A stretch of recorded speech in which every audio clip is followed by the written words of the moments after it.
तर नमस्कार, शुभ सकाळ सर्वांना। मी सुरेखा नामदास आणखी एका व्हिडिओमध्ये आपलं सर्वांचं अगदी मनापासून स्वागत करीत आहे। तर बघा, सकाळचे 5:45 वाजलेले आहेत आणि मी आज सकाळचंच व्हिडिओला सुरुवात केलेला आहे, कारण आज सकाळचंच रुटीन म्हणलं तुमच्याबरोबर शेअर करावं की आमची सकाळची कामं कशी असतात आणि जनावरांचं सकाळ सकाळी काय काय कामं असतात। तर इकडे माझी सुरुवात झालेली आहे शेण उचलल्यापासून, म्हणजे झाडलोटीला सर्वात अगोदर झाडलोटीला सुरुवात केलेली आहे। तर आता मी इकडं पटपट म्हणलं तर शेण उचलून घ्यावं, कारण अजून जनावरांना खायला टाकायचं होतं, पेन टाकायची होती आणि आज थोडंसं उशिराच म्हणजे कामाला सुरुवात केलेली आहे। कारण 5:30ला जर आपण सुरुवात केली ना तर मग मला एवढ्या अंधारचा व्हिडिओ घेता येत नाही।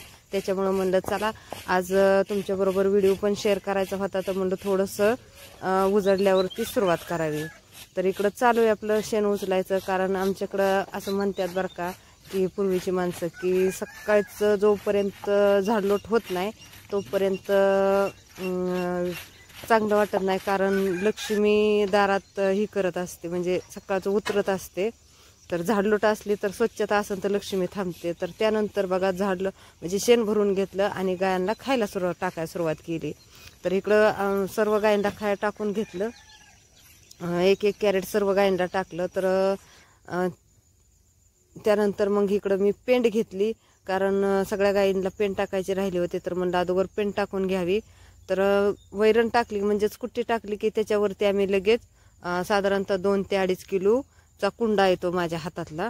तर त्या कुंड्यावर तेवढा भरून ना आम्ही प्रत्येक गायीला टाकत असतो, कारण ह्या आपल्या जुन्या गायी आहेत आणि ह्या आत्ता सध्या दुधाला कमी झाल्या, म्हणजेच की गाभण्या आहेत, काही वेल्यात 2-3 घेतल्या पण काही गाबडल्या पण। तर त्याच्यामुळं त्यांना थोडीशी पेंड कमीच आहे। तर ज्या नवीन गाय आहेत आपल्या त्यांना पेंड भरपूर असते, कारण त्यांना आता नवीन आलेल्या आहेत आणि दूध पण त्यांना जास्त आहे। तर ज्या गायींना म्हणजे दूध कमी असतं तर त्यांना जास्त पेंड ठेवत नाही। तर त्यानंतर मग पेंड आणि वैरण टाकून झाल्यावरती जो राहिलेला झाडू मारायचा होता तो पण मग मी इकडे लगेच सुरुवात करून घेतली। तर म्हणलं अगोदर स्वच्छता करून घ्यावी, कारण अजून धारा पण काढायच्या राहिल्या होत्या। तोपर्यंत जवळपास 6:45 वाजतच आलत्या, 6:30 6:45 होत आलत्या। तर मग इकडं मी लगेच झाडू मारून घेतला पटपट आणि त्यानंतर मग झाडू मारून म्हणजेच कसं की एवढ्या जनावरांचं सकाळचं शेण उचलायचं म्हणजेच की सोपं नसतंय, कारण बरंच शेण म्हणजे जोपर्यंत 20-25 पाट्या शेण उचलून टाकावं लागतं, नंतर तेवढं झाडावं लागतं। साधारणतः जो आपला एरिया आहे दारातला तो साधारणतः एक 5 ते 6 गुंठ्याचा आहे आणि तेवढा सगळा झाडू मारावा लागतो। तर गायांखाली झाडू मारून झाल्यावरती मी मग नंतर इकडं गोट्यात गायी होत्या, म्हणजे संध्याकाळी रात्रीच्या गोट्यात गायी असतात आणि सकाळी बाहेर काढतो आम्ही। तर लगेच मग गोट्यातले शेण उचलायला चालू केलं, शेण भरायला, कारण गोटा पण स्वच्छ करून घ्यायचा होता। नंतर गाया धाराला गोट्यात आणायच्या होत्या। तर म्हणलं चला अगोदर गोटा स्वच्छ करून घेऊ, आता त्यांचं खायचं ह्याचं तर झालेलंच आहे। तर म्हणलं त्यानंतर मग स्वच्छ झालं की आपलं आवरून घ्यायचं, आंघोळ बिंघोळ सगळं व्यवस्थित आवरून घ्यायचं आणि नंतर धारातून चालू करायच्या। तर आमचं रोजचं असंच रुटीन असतं बघा। इकडं माझ्या पलीकडं कोंबड्या पण मोकळ्या सकाळच्या सोडून दिलेल्या आहेत। तर काय काय कोंबड्या मी म्हणजेच कसं की 2-3 जाळ्यामध्ये कोंबड्या असतात, त्याच्यामुळे सकाळच्या निम्या अर्धी छोटी पिल्लं वगैरे सोडून देतो। तर अशी मोठी मोठी शेणाची घमेली उचलून टाकावी लागते ती। तर इथं असं झालं की उकारड्यावरती शेण टाकाय गेले आणि पातळ शेणकाट असल्यामुळं घमेल्याबरोबर मी पण शेणात पडता पडता राहिली की। तर बघा आता मस्त 7 वाजून गेले, ते तिकडं झाडलोटी सगळी झाली। आज उशीरच झाला बरं का धाराला, म्हणजे झाडलोटीला याला। तर बघा कसं दिसायला लागलं आता मस्त, कारण सकाळ सकाळचं झाडून काढलं का नाही गुरांचं भारी वाटतं। आणि सगळं पटांगण पण बघा इकडं झाडू बिडू मारून घेतलाय। इकडं चालू झाल्यात आता धारा काढायचं। तर इकडं दादा चाललंय धारा काढायचं आणि इकडच्या गायांचं पण बघा सगळी म्हणजे स्वच्छता सकाळ सकाळी केली की भारी वाटतं। आणि आज उठायला उशीर झाला त्याच्यामुळं मग थोडीशी कामं पण लेटच झाली बरं का। तर इकडं पण झाडू बिडू मारून झालं। आता ह्यांचं खायला प्यायला बघू शकता का, खायला प्यायला सगळं म्हणजे आता तुम्ही तर बघितलंच की कुट्टी टाकली, पेन टाकली आणि संध्याकाळी इकडं गोट्यात असते त्या बरं का इकडं। तर त्या गोट्यात असतात संध्याकाळी। तर मग इकडं सकाळचं उठलं की पहिलं बाहेर घ्यावं लागतं। तर तो व्हिडिओ काय मी शूट केला नाही बरं का, कारण अंधार होता ना, अंधारातच गाई बाहेर घेतल्या 5:30ला। आणि 6च्या नंतरच मी रुटीन चालू केलं. तर बघा आता कसं वाटायला लागलं. तर असं असतं बघा, म्हणजे काय म्हणतात ना की आमच्या अण्णा म्हणतात बघा, सकाळचं जो दारातली स्वच्छता गुरांची ह्याची होत नाही ना तोपर्यंत म्हणतात काय स्वच्छता जर नाही केली ना तर लक्ष्मी येत नाही. तर कसं असतं गावाकडचं मन असतं बरं का की दारात लक्ष्मी सकाळचं येते, त्यासाठी स्वच्छता असेल तरच लक्ष्मी थांबते नाही तर जाते. त्यासाठी आम्ही सगळं स्वच्छ करून घेत असतो. तर काय मग आता इकडं घ्यायच्या गाया धारला. तर काय झालं म्हणजेच की आता सगळं बाकीचं आवरलं त्यांचं, तोपर्यंत 7:30 वाजलेले आज. आणि मग इकडं गाया घेतल्या धारला व्यवस्थित. आता गाय पाणवून घ्यायची, मशीन लावायची. जर म्हणजेच कसं की ज्यावेळेस आपण मशीनवरती धारा काढतो ना त्यावेळेस व्यवस्थित गाय चांगली पाणवून घ्यायची, तिच्या सडामध्ये व्यवस्थित दूध उतरलं पाहिजे, तेव्हा कुठं व्यवस्थित म्हणजे सगळं दूध सडातलं निघलं जातं आणि मस्टड्या दगडी होण्याचं प्रमाण होत नाही. तर मी आता इकडं व्यवस्थित मशीन लावून घेत आहे. हातावर जरी धार काढायची म्हणलं ना, हाताने जरी दूध पिळायचं म्हणलं ना तरी सुद्धा व्यवस्थितच गाय पाणवावी लागते. तर आता इकडं मी मशीन लावून घेते. कारण कसं आहे सकाळचं रुटीन असतं आणि सकाळची एवढी कामाची घाई असती, धावपळ असती. आणि तेवढ्यातून पण मी आज व्हिडिओ शूट केलाय बरं का. तर नक्की मला कमेंटमध्ये सांगा की तुम्हाला कसा वाटला आजचा व्हिडिओ.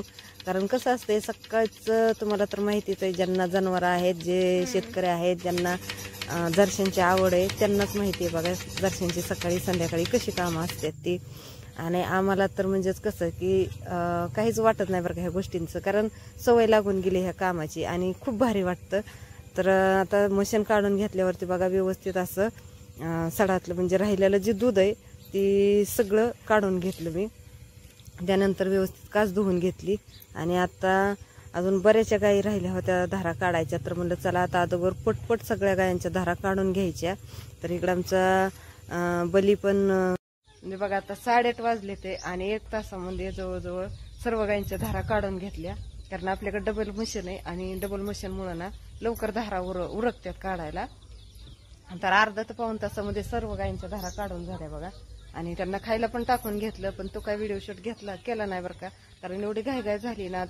आणि एकतर आज उशीर झाला सगळी कामं आवरायला आणि त्याच्यामुळं मग दूध पण लवकर डेअरीला द्यायचं होतं आणि दादाला पण बाहेर जायचं होतं. त्याच्यामुळं मग सगळं आवरून घेतलं. आणि एका दादांची आपल्याला कमेंट पण होती बरं का कालच्या व्हिडिओ खाली की तुम्ही भावाकडे राहता का. तर मी भावाकडेच राहते. तर बघितलं का आता खायला लागले, आता झालंय तेव्हा अगोदर म्हणजे पाणी पण दाखवून घेतलंय बरं का, पण तो पण व्हिडिओ नाही शूट केला.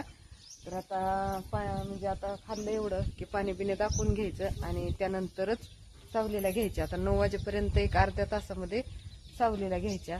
तर असं असतं बघा आमचं सकाळचं रुटीन. तर आता बाकीची कामं अजून स्वयंपाक राहिलाय आणि रानातली कामं कालची जे तुम्ही बघितलंच असेल कालच्या व्हिडिओमध्ये मी गवारीच्या शेंगा तोडत होती, त्यातला एक सारा राहिलाय शेंगा तोडायचा, तो पण तोडायचा आहे. नंतर दुधी भोपळ्याच्या रानातली साफसफाई करायची, म्हणजे सर्व ते आता खराब झालेला काढून घ्यायचा आहे. तर आज दिवसभर भरपूर कामं येते बरं का. आज लय काय सांगायचंय नको होतं एवढ्या कामांनी, पण काय करणार आपण शेतकरी म्हणजे शेतकऱ्यांना तेवढी कामं केलीच पाहिजे. आणि केलं तर खायला आहे, नाही केलं तर काहीच नाही. तर बघा आता ह्यांचं आवरलं. तर आता राहिले शेळ्यांचं आणि कोंबड्यांचं आपल्या अप्सरांचं त्यांना खायला टाकायचंय. कारण एवढ्या लवकर सकाळचं सोडत नाही, कारण सकाळचं सोडलं का नाही दारात मग येण्यासारखं करते ते फिरते इकडं तिकडं. तर आता ह्यांचं झालं, तर ह्यांना काय फक्त सावलीला बांधायचंय, आता पाणी पाजायचं अजून एकदा आणि सावलीला बांधायचं. तर कसा वाटला व्हिडिओ आणि तुमची पण अशीच कामं असतात का सकाळचे नक्की कमेंट करून सांगा मला. तर आता बघा इकडे शेळ्या, तर तुम्हाला दाखवते आता बघा इथं अजून शेळ्या घ्यायच्या त्या गोट्यातनं बाहेर. हे बघा हे का. तर आपल्या आता हे अजून शेळ्या ना साधारणतः एक 7-8 शेळ्या आहेत बघा अजून आपल्या ह्या सगळ्या. हे बघा अजून ह्यांना गोट्यातनं बाहेर घ्यायचं या. हे त्यांची चिल्ली पिल्ली कशी खेळते ते बघितलं का म्हणे हे म्हणे. तर ही छोटी पिल्लं आहे ह्यांची. तर आता ह्यांना बाहेर घ्यायचं, ह्यांना खायला ठेवायचं, खुराक ठेवायचा, कुटी टाकायची त्यांना अजून. तर अजून स्वयंपाक नाही आणि अजून बरीच कामं आहेत, म्हणजे 10, 10:30, 11 तर आम्हाला घरीच वाजतात आणि तिथून पुढं मग रानात जायचं. तर इकडे आपलं दुधी भोपळ्याचं रान, तर ह्याची पण आता साफसफाई चालू केली का, म्हणजे सगळं राडा काढायला चालू केलाय. आणि इकडे आहेत आपल्या अप्सरा, तर या अप्सरांचं बी आता खायला पाणी करायचंय. तर अगोदर ही छोटी पिल्लं आहेत ना ती सोडून देते आणि मोठ्या कोंबड्यांना ना जरा वेळाने सोडते आता आणि सोडून देते. आता ही छोटी पिल्लं सोडली बघा. तर ही आपण बघा 4 कोंबड्या बसवलेली 60 पिल्लं होती ना त्यातली 10 पिल्लं राहिले ती फक्त. पण एवढा वैताग दिला ना तर तुम्ही तर बघताय का इकडं ऊस आहे आणि इकडं ही दुधी भोपळ्यात अडचण होती आणि मग आज बोक्याने एवढा वैताग दिला ना. दिवसात 4-4, 5-5 पिलं घेऊन जायची. बारकी छोटी होती घारीनं आणि घालून जर म्हणजे कोंडून जर ठुली ना ह्याच्यात तर कोंबड्या तुडवूनच मारायचे. एवढा वैताग आला ना आकर शेवटी म्हणलं जाऊ द्या काय जगतील ते जगतील मरतील ती मरतील काय का होईना. तर 60 पिलातली 10 पिलं राहिले ती कसला वैताग आहे. तर 500 रुपयाची अंडी आणून बसवली म्हणजे 500 रुपयाची अंडी ह्यांच्या खाली टाकलेली कारण घरचीच अंडी पण हिशोब केला तर 500 रुपयाची होत्या. 4 कोंबड्याला 500 रुपयाची अंडी गेलती. तर असं जाऊ दे आता काय करा जे नशिबात आहे ती होतच राहतं. आणि कसं असतं पिलांना कोंडून ठेवल्या बिना लय खराब होते ती म्हणजे सुधरत नाहीत मर जास्त होती आणि आपली मेली नाहीत बरं का मनाने पण ह्याच्यामुळं म्हणजे घारीनं बोक्याने मुंगसानीच लय खाल्ली. तर असं द्या. चला कसा वाटला व्हिडिओ ते नक्की कमेंट करून सांगा. व्हिडिओ आवडला तर लाईक शेअर सबस्क्राईब करा. तर कसं वाटलं आजचं म्हणजे 6 ते 9चं रुटीन नक्की कमेंट करून सांगा. 3 तासाचं रुटीन असं असतं ना की नादच खुळा असतो काय म्हणतात ना. तर चला भेटू पुढच्या व्हिडिओमध्ये.